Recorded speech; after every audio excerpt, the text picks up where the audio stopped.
The wedding ring caught the late afternoon sunlight as June Martinez placed it on the worn wooden counter. Her hands shook from 3 days without food, and the simple gold band felt heavier than it should. This ring had belonged to her grandmother, then her mother, and now it was all she had left in the world. "Please," June whispered to the man behind the counter. "I just need enough for some food. Maybe a bus ticket to anywhere but here." The trading post smelled like leather and coffee, dust dancing in the light that streamed through dirty windows. June had walked 12 miles to reach this place after her car broke down on the highway. Her feet were blistered, her designer clothes torn and stained. 3 days ago, she had been Mrs. Richard Thornton, wife of one of San Antonio's wealthiest real estate developers. Now she was nobody, with nothing except the clothes on her back and her grandmother's ring. The man studying her from across the counter was nothing like her husband. Where Richard was polished and cruel, this stranger looked rough but kind. He had dark hair that needed cutting, work-worn hands, and eyes the color of storm clouds. His flannel shirt was faded, his jeans had honest dirt on them. And when he looked at her, she didn't feel like prey for the first time in months. "Name's Johnny Miller," he said, his voice deep and careful. "And you look like you've been through hell, miss." June's throat closed up. She hadn't heard kindness in so long that it almost broke her. "I have," she managed. "My husband." She stopped. How could she explain the bruises that had finally faded? The way Richard controlled every dollar, every friend, every moment of her life? How he'd threatened to kill her if she ever tried to leave? "You don't have to explain," Johnny said gently. He picked up the ring, turning it in the light. "This is real gold, worth maybe $300. But I've got a better idea." June's heart sank. Here it comes, she thought. The price men always wanted from desperate women. She'd rather starve than sell herself that way. But Johnny surprised her. "Gold isn't what we need around here, ma'am." "You are." "I don't understand," June said, stepping back from the counter. Johnny held up his hands like he was calming a spooked horse. "Nothing like that. I'm talking about honest work. I've got a cattle ranch about 20 miles from here. It's not much, but it's clean and safe. I need help with the house and cooking, and I can pay fair wages plus room and board." June stared at him. "You don't even know me. I could be anyone. A thief, a murderer. Could be," Johnny agreed. "But I don't think so. I think you're a woman who's had bad luck and worse men in her life. And I think we might be able to help each other." Something in his tone made her look closer. There was pain in those storm gray eyes, carefully hidden but still there. This man had his own story, his own reasons for offering help to a stranger. "What's the catch?" June asked. "There's always a catch." Johnny was quiet for a long moment, like he was deciding how much truth to tell her. "There is something," he finally said. "I've got my nephew living with me. Tommy's 8 years old, lost his parents in a car accident last year. The county social worker thinks a single man can't raise a boy properly. She's been making noises about putting him in foster care." June felt her heart clench. She'd always wanted children, but Richard had refused. Said kids would ruin her figure and cost too much money. "What does that have to do with me?" she asked, though she was starting to understand. "The social worker's coming for another visit next week," Johnny said. "If she saw that I had a wife, someone stable and caring to help with Tommy, she might back off. It would just be pretend, you understand. Separate bedrooms, no strings attached. Just until I can prove I'm fit to keep my nephew." June's mind raced. This man was offering her safety, food, shelter, and honest work. All she had to do was pretend to be married to him.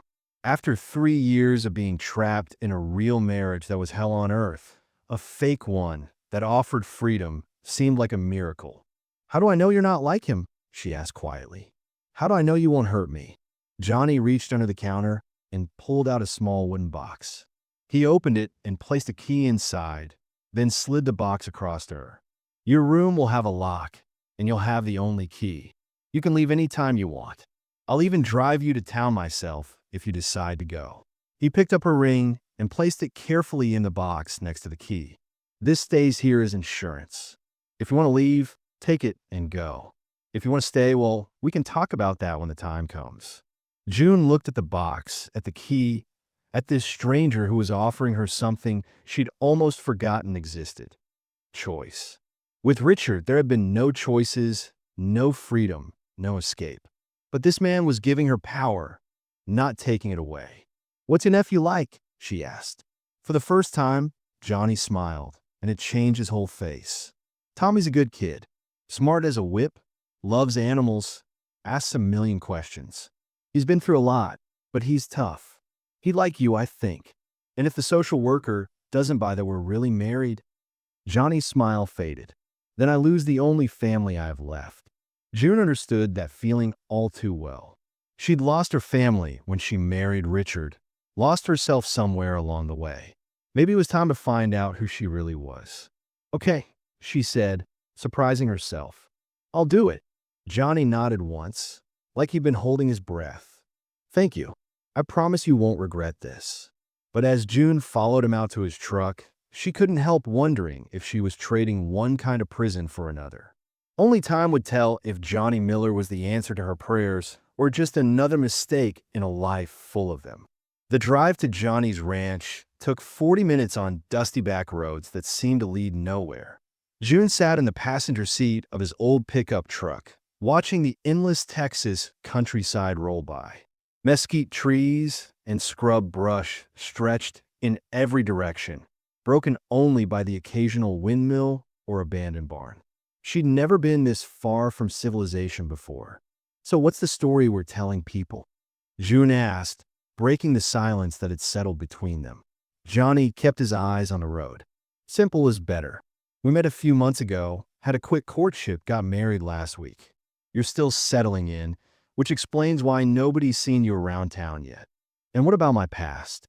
People are going to ask questions. Tell them you're from Dallas. Worked in an office, wanted a quieter life. Most folks around here understand wanting to leave the city behind." June nodded, grateful he wasn't pushing for details. The less she had to lie, the better. "What about Tommy? What have you told him?" For the first time since they'd left the trading post, Johnny's expression softened. "I told him I met someone special, that she's going to help take care of both of us for a while. He's excited to meet you. And he doesn't know it's fake?" Johnny pulled into a long gravel driveway, marked by a wooden sign that read Miller Ranch. "Tommy's been through enough disappointment. I'm not going to tell him this might be temporary unless I have to." The ranch house came into view, a modest two-story building with white siding and a wraparound porch. It needed paint, and the screens had holes in them, but it looked solid and well-maintained. A small barn sat about 50 yards away, surrounded by wooden fencing that enclosed several horses and a handful of cattle. "It's not much," Johnny said, parking near the front steps. "But it's home." Before June could respond, the front door flew open and a small boy came running out. Tommy had Johnny's dark hair and bright blue eyes that seemed too serious for an 8-year-old. He stopped a few feet from the truck, suddenly shy. "Tommy, come meet June," Johnny called, getting out and walking around to open her door. June climbed down from the truck, her legs unsteady after the long drive. She knelt down at Tommy's eye level, remembering how much she'd hated it when adults towered over her as a child. "Hi, Tommy," she said with a genuine smile. "Your Uncle Johnny's told me so much about you." Tommy looked between her and Johnny, then back at her. "Are you really going to marry Uncle Johnny?" June's heart clenched at the hope in his voice. "We're already married, sweetheart. I'm here to help take care of you." The boy's face lit up like Christmas morning. "Really? Like a real mom?" June glanced up at Johnny, who looked as surprised by the question as she was. "Something like that," she said carefully. Tommy threw his arms around her neck in a fierce hug that nearly knocked her over. She held him close, breathing in the scent of soap and little boy, and felt something crack open in her chest. She'd always wanted children, but Richard had made it clear that would never happen. Now here was this sweet boy who needed her, and she was just pretending.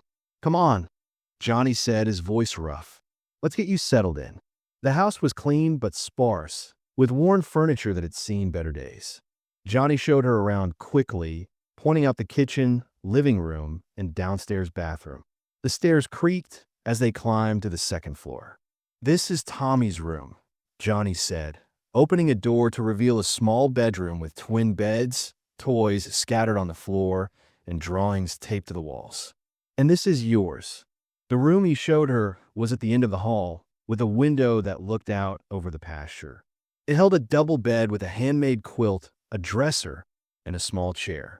On a nightstand was the wooden box from the trading post, with her ring and the key inside. "My room's downstairs," Johnny said, not quite meeting her eyes. "I sleep on the couch most nights anyway, checking on the animals and such. You'll have privacy up here." June picked up the key, feeling its weight. "What are the rules?" she asked. "Rules? You said this was a business arrangement. What do you expect from me?" Johnny leaned against the doorframe, suddenly looking tired. "Help with Tommy. Cooking if you don't mind, though I can handle it if you can't. Keep house if you wanna, but don't feel like you have to.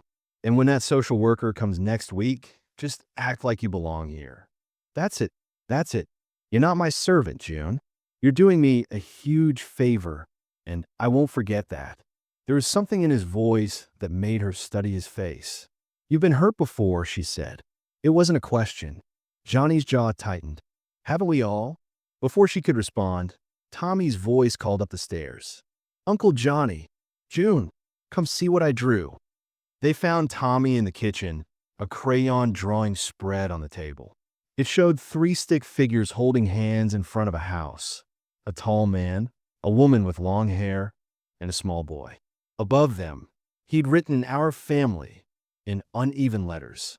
June felt tears sting her eyes. This little boy was already counting on her, already imagining a future where she stayed. How could she explain that it was all pretend? "It's beautiful, Tommy," she managed. Johnny cleared his throat. "Why don't you show June around the ranch while I start dinner?" "Can we, June? Can we see the horses?" "I'd love to," she said, letting him grab her hand and pull her toward the door. As they walked toward the barn, Tommy chattering excitedly about each animal, June caught Johnny watching them through the kitchen window. The look on his face was complicated, grateful, hopeful, but also deeply sad. She was beginning to understand that this arrangement was going to be more complicated than either of them had bargained for. Tommy wasn't the only one who needed her, and despite every instinct telling her to guard her heart, she was starting to need them too. That night, as she lay in the unfamiliar bed, listening to the sounds of the ranch settling around her, June wondered if she'd jumped from one difficult situation into another. But this time, at least, she had a key to her own door and a choice about staying. It was more freedom than she'd had in years. June woke to the sound of roosters crowing and sunlight streaming through unfamiliar curtains. For a moment, she forgot where she was, then remembered the ranch, Johnny, Tommy, the arrangement. She checked the clock on the nightstand. 5:30 in the morning. In her old life with Richard, she'd rarely seen sunrise. He'd kept her up late with his demands and criticisms, then expected her to sleep until noon like a proper trophy wife. She dressed quickly in jeans and a t-shirt she'd bought at a thrift store during her escape, then headed downstairs. The smell of coffee and bacon filled the kitchen, and she found Johnny at the stove, already dressed for work. "Morning," he said without turning around. "You're up early." "Couldn't sleep much," June admitted. "This is all pretty new." Johnny poured her a cup of coffee, black and strong. "Tommy's still asleep. Kid could sleep through a tornado. You don't have to get up this early, you know. I'm used to handling the morning chores alone." June sipped the coffee, grateful for its warmth. "I want to help. That's why I'm here, right?" Something flickered across Johnny's face, but he just nodded. "Fair enough. You ever worked on a ranch before?" "No, but I'm a fast learner." The next few hours taught June more about cattle, chickens, and manual labor than she'd learned in her entire life. Johnny showed her how to feed the horses, collect eggs, and check the water troughs. Her hands, soft from years of manicures and easy living, blistered within the first hour. But there was something satisfying about the work, something real and honest that she'd been missing without knowing it. By the time they returned to the house, Tommy was awake and setting the table for breakfast. He chattered excitedly about school, his friends, and a project he was working on about Texas history. Did you know Uncle Johnny's family has been on this land for 3 generations? Tommy asked June as they ate scrambled eggs and toast. I didn't know that, June said, glancing at Johnny. Tell me more. Tommy launched into a story about his great-grandfather, who'd bought the land with money saved from working cattle drives. Johnny listened with patient amusement, occasionally correcting details or adding information. What happened to Tommy's parents? June asked quietly while Tommy was getting ready for school. Johnny's face closed off. Car accident on Highway 35. Drunk driver ran a red light. Mike was my younger brother, and Sarah was good people. They were coming back from their anniversary dinner. I'm so sorry, June said, meaning it. Tommy was staying here that weekend. If he'd been in the car. Johnny trailed off, then shook his head. He's all the family I got left now. After Tommy left for school, June and Johnny worked together to repair a section of fence that had been damaged in a recent storm. Working side by side, June began to see glimpses of the man beneath Johnny's careful reserve. He was patient when she struggled with unfamiliar tools, quick to praise her efforts, and gentler with the animals than she'd expected from someone so tough-looking. You're not what I expected, she told him during their lunch break, sitting in the shade of an old oak tree. What did you expect? I don't know. Someone harder, maybe meaner. Most men who offer help to desperate women want something in return. Johnny was quiet for a long moment, pulling grass and letting it blow away in the breeze. I had a wife once, he said finally. Married right out of high school. Thought we'd grow old together on this ranch, raise a bunch of kids. June waited, sensing there was more. Her name was Lisa. Pretty as a picture, smart as a whip. I thought I was the luckiest man alive. His voice turned bitter. Turns out she thought she was settling for less than she deserved. My best friend convinced her she could do better than a small-time rancher who'd never amount to much. She left you for him, took half of everything I owned in the divorce. The good half. Cattle, equipment, savings. Left me with the debt and a broken-down ranch that barely keeps us afloat. Johnny looked at her directly. So, I guess you could say, I understand what it's like to have someone you trust turn your life upside down. June felt her heart clench with understanding. How long ago? 2 years. Right before Mike and Sarah died. If it wasn't for Tommy needing me, I probably would have sold this place and started over somewhere else. But you stayed. Tommy needed stability. This land is his heritage, same as it was mine. I couldn't take that away from him just because I was feeling sorry for myself. They worked in comfortable silence for the rest of the afternoon. June found herself watching Johnny when he thought she wasn't looking, noticing the careful way he handled the animals, the pride he took in his work despite its hardships. This was a man who'd been deeply hurt but hadn't let it make him cruel. When Tommy came home from school, he threw himself into June's arms like she'd been there his whole life. June, guess what? Mrs. Peterson said I could bring you to show until next week. Will you come?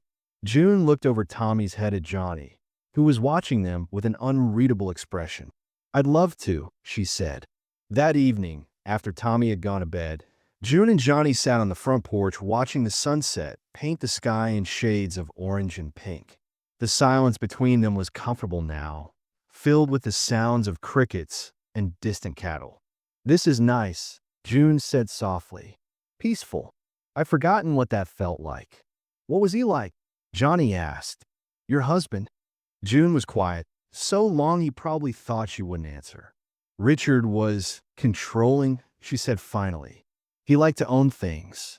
Beautiful things, expensive things. Things that made other men envious. She wrapped her arms around herself. I was just another possession to him. Something to show off at parties and put away when company left. Did he hurt you? The question was asked so quietly she almost didn't hear it. Not in ways that showed, she said. Richard was too smart for that. He hurt me in ways that don't leave bruises. Johnny's hands clenched into fists on the porch railing. That's not what marriage is supposed to be about. No, June agreed. It's not. They sat in silence again, both lost in their own thoughts. June found herself wondering what it would be like to have a real marriage with someone like Johnny.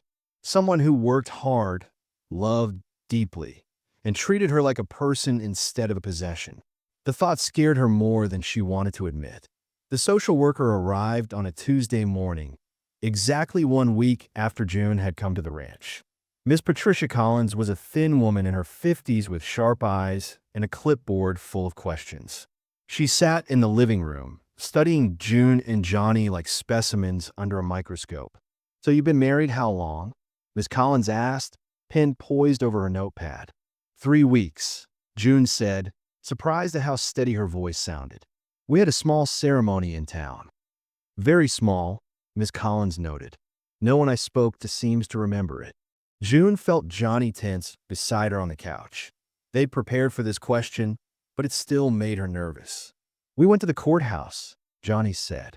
"Just us and the judge." June's not much for big celebrations. "And where did you meet?" "At the feed store in town," June said, sticking to their story. "I was asking about work, and Johnny mentioned he could use help at the ranch." Miss Collins scribbled notes, her expression giving nothing away. "And you're from Dallas, Mrs. Miller?" The name still felt strange, but June nodded. "I worked in marketing for a small firm. Decided I wanted a quieter life. Quite a change from city life to ranch work." "I'm adapting," June said. "Johnny's been very patient with me." For the next hour, Miss Collins peppered them with questions about their relationship, their plans for Tommy's future, their financial situation. Johnny answered most of the money questions, explaining how they were managing the ranch's expenses and Tommy's needs. When Tommy came home from school, June watched nervously as Miss Collins observed their interactions. Tommy ran straight to her, as he did every day, wrapping his arms around her waist and launching into a story about his day.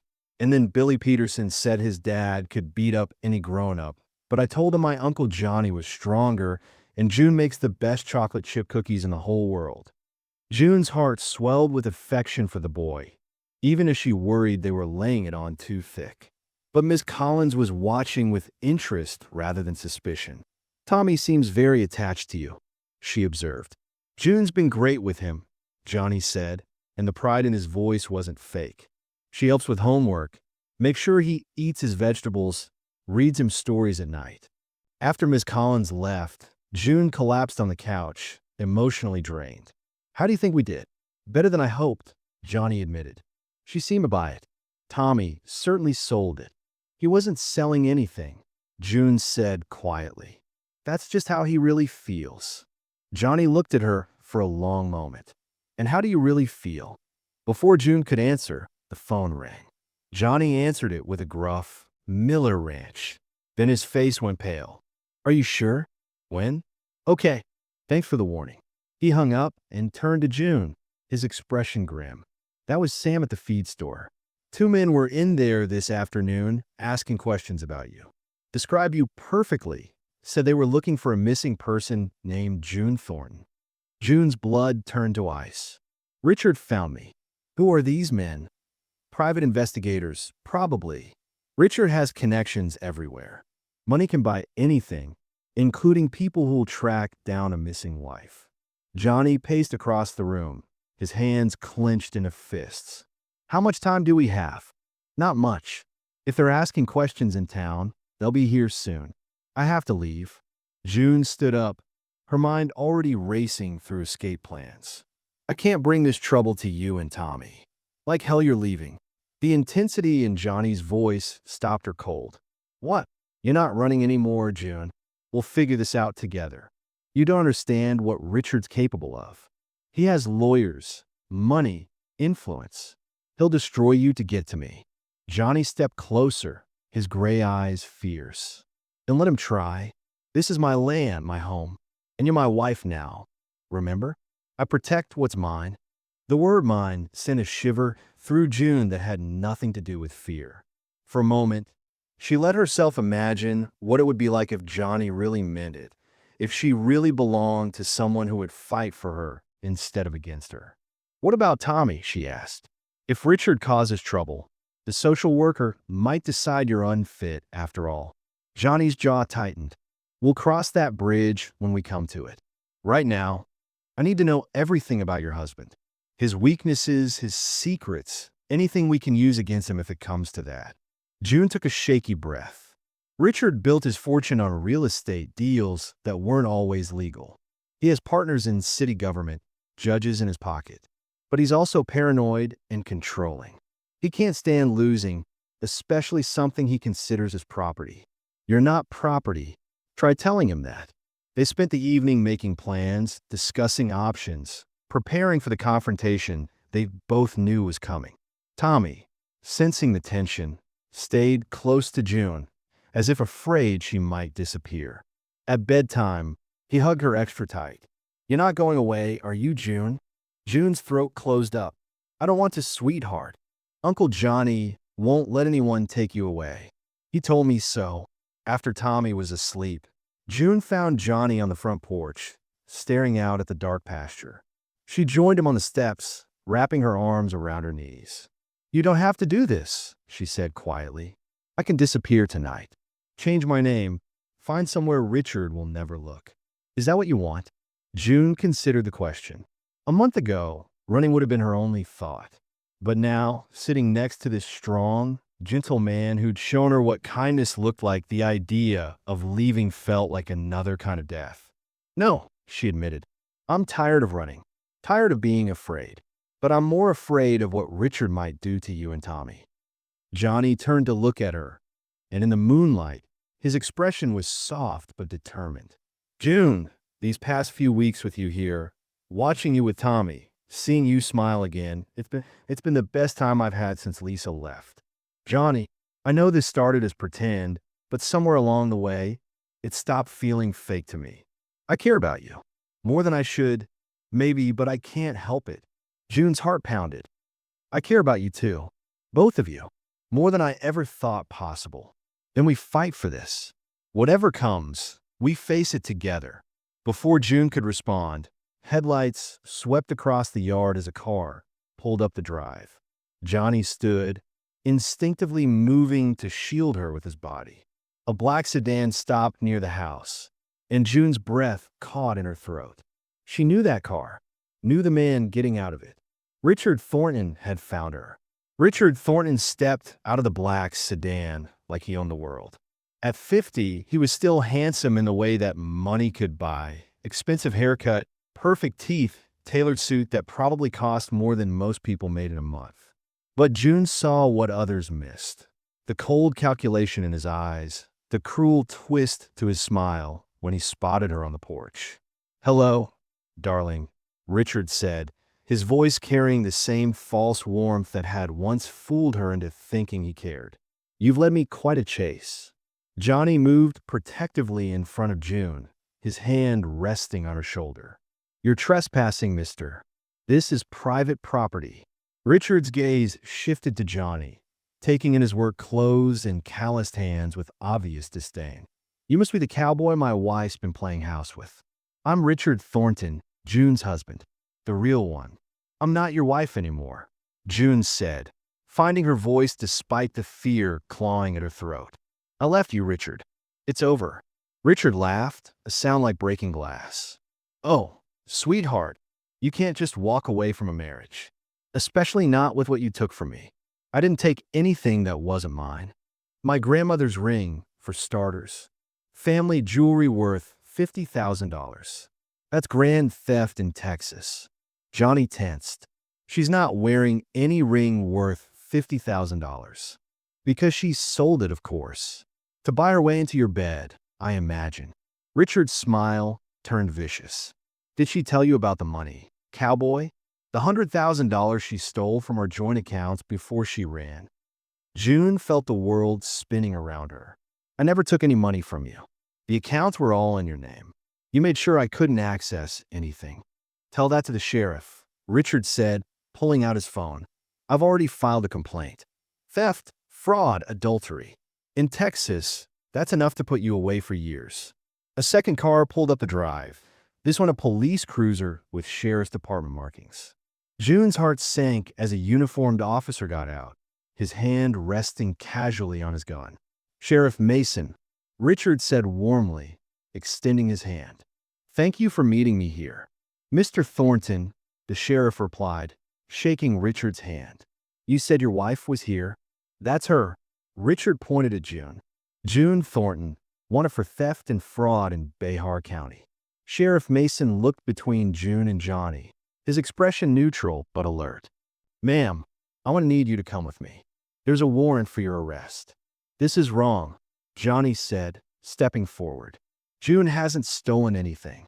She's been here working on my ranch, taking care of my nephew."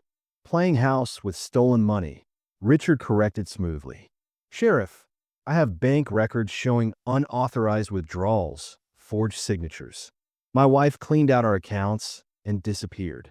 June stared at Richard in shock. He'd always been manipulative, but this was a new low even for him. "You're lying." "You know, I never had access to those accounts." "Do you have proof of that, ma'am?" Sheriff Mason asked. June's mouth opened and closed helplessly.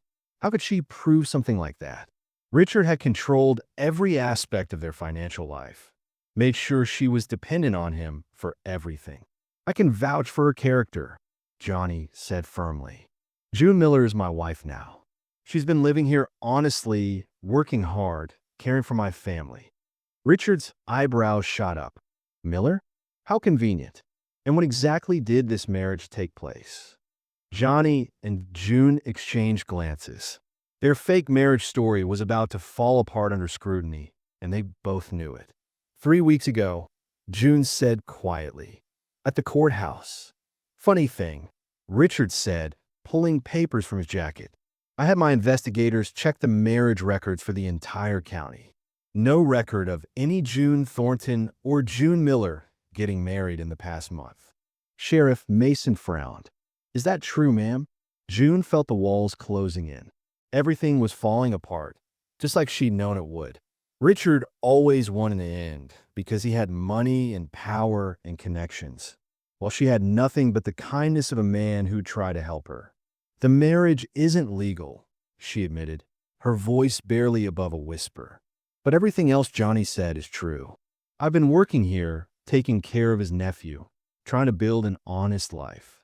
"With stolen money," Richard repeated. "I never stole anything from you." June exploded, years of suppressed anger finally breaking free. "You controlled every penny, every decision, every breath I took. You hit me, threatened me, made me feel like nothing. The only thing I took was my grandmother's ring, and that was mine to begin with." The sheriff's expression shifted slightly at her outburst, but Richard just smiled coldly. "Listen to her, Sheriff. Clearly unstable. That's why I had to have her committed twice during our marriage. Psychiatric hospitals have excellent records." June felt like she'd been slapped. Richard had threatened her with commitment before, but she'd never thought he'd actually create false records to back up his lies. "That's not true," Johnny said fiercely. "Sheriff, I've known this woman for weeks now. She's one of the sanest, strongest people I've ever met. She's been nothing but good to my nephew and me." "I'm sure she has," Richard said smoothly. "June can be very charming when she wants something. But the facts are clear. Theft, fraud, psychiatric instability, and now bigamy.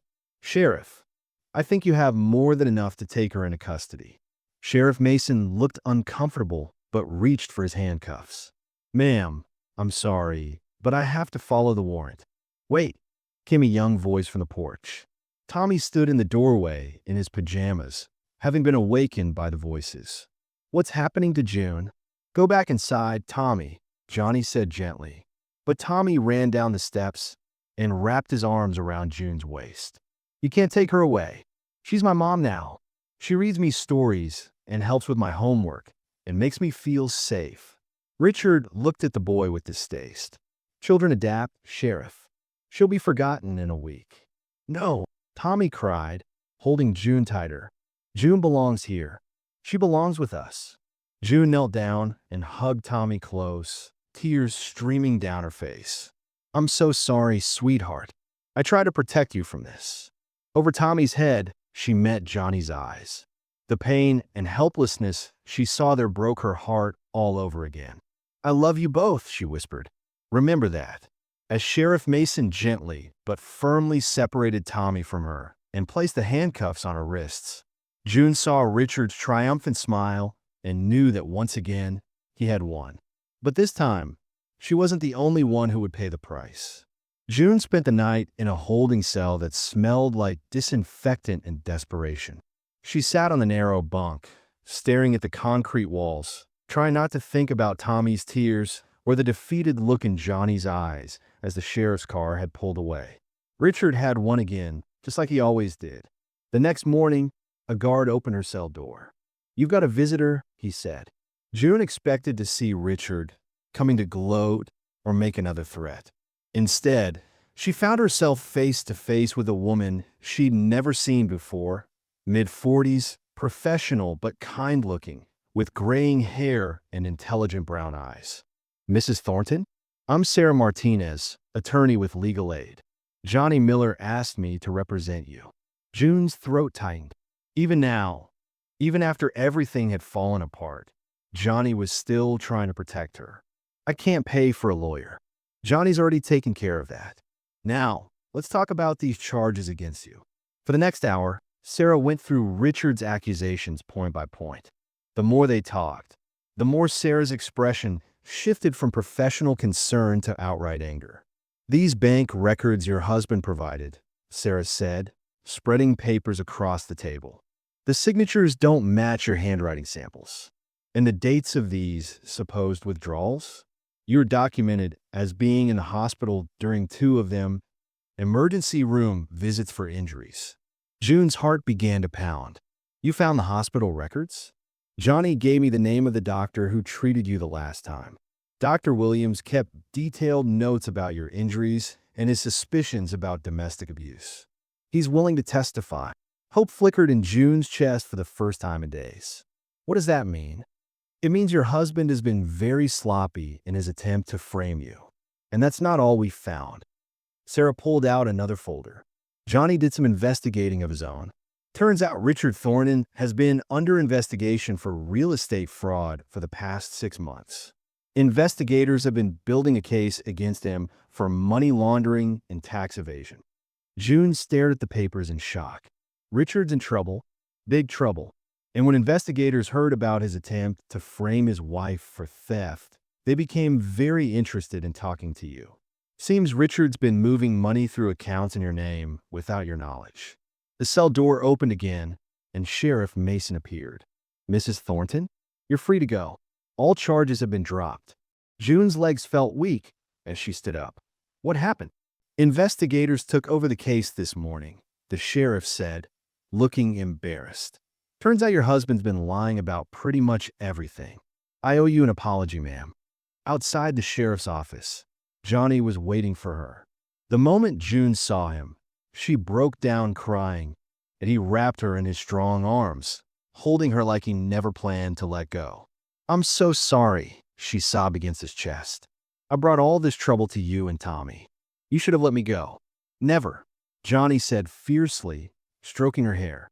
"We're family, June. That means we stick together no matter what. But our marriage isn't real. The sheriff knows, Richard knows, everyone knows it was fake." Johnny pulled back to look at her, his gray eyes intense. "It wasn't fake for me. Maybe it started that way, but somewhere along the line, it became the realest thing in my life." Before June could respond, a small voice called out, "June!" Tommy came running across the parking lot, Sarah Martinez close behind him. "I brought backup," Sarah said with a smile as Tommy launched himself into June's arms. "I knew you'd come back," Tommy said, hugging her tight. "I told everyone at school that my mom was a hero fighting bad guys." June looked over Tommy's head at Johnny. "What happens now?" "Now we go home," Johnny said simply, "and we figure out how to make this family official." 3 hours later, they stood in the courthouse with Sarah Martinez as their witness. Judge Patterson, an elderly man with kind eyes, looked over their marriage license application. "I understand you've been through quite an ordeal," he said to June. "Are you certain you want to do this today? You're under no obligation." June looked at Johnny, then at Tommy, who was practically bouncing with excitement. For the first time in her adult life, she was making a choice completely free from fear or desperation. "I'm certain," she said firmly. "I want to marry this man and adopt his nephew and build a life together." The ceremony was simple but perfect. When Judge Patterson pronounced them husband and wife, Johnny's kiss was gentle and full of promise. Tommy cheered so loudly that everyone in the courthouse could hear him. Later, as they drove back to the ranch, Tommy chattered excitedly about their real wedding and how he couldn't wait to tell his friends. But June noticed Johnny was quiet, his hands gripping the steering wheel tighter than necessary. "What's wrong?" she asked softly. "I keep thinking I'm going to wake up," Johnny admitted. "That this is all too good to be true." June reached over and took his hand. "It's real, Johnny. We're real." That evening, they sat on the porch swing with Tommy between them, watching the sunset paint the sky in brilliant colors. June wore her grandmother's ring again, but this time it represented love and choice rather than desperation. "Tell me the story again," Tommy demanded, "about how you and Uncle Johnny met." June and Johnny exchanged amused glances. "Well," June began, "I was in trouble and needed help. Your Uncle Johnny found me when I was scared and hungry, and he said something that changed my whole life." "What did he say?" June looked at her husband, remembering that first day in the trading post. "He said, 'Gold isn't what we need around here.'" "You are." Tommy frowned thoughtfully. "But why didn't you need gold?" "Everybody needs money." Johnny chuckled, ruffling the boy's hair. "Because, kiddo, we already had everything that really mattered. We just didn't know it until June showed us." "What did you have?" "Each other," June said, pulling Tommy closer. "Family isn't about money or fancy things. It's about people who love you no matter what, who fight for you when things get scary, who make you feel like you belong." "Like us," Tommy said with satisfaction. "Exactly like us." A year later, June stood in the same kitchen where she'd first learned to collect eggs and fix fences, but now it gleamed with fresh paint and new curtains. The ranch had thrived under their combined efforts. Johnny's knowledge of cattle and land, June's business skills, and both of their determination to build something lasting. On the refrigerator hung Tommy's latest school picture alongside a sonogram image. June was 4 months pregnant, and Tommy couldn't be more excited about becoming a big brother. "June," Tommy called from the living room. "The lady from a newspaper is here."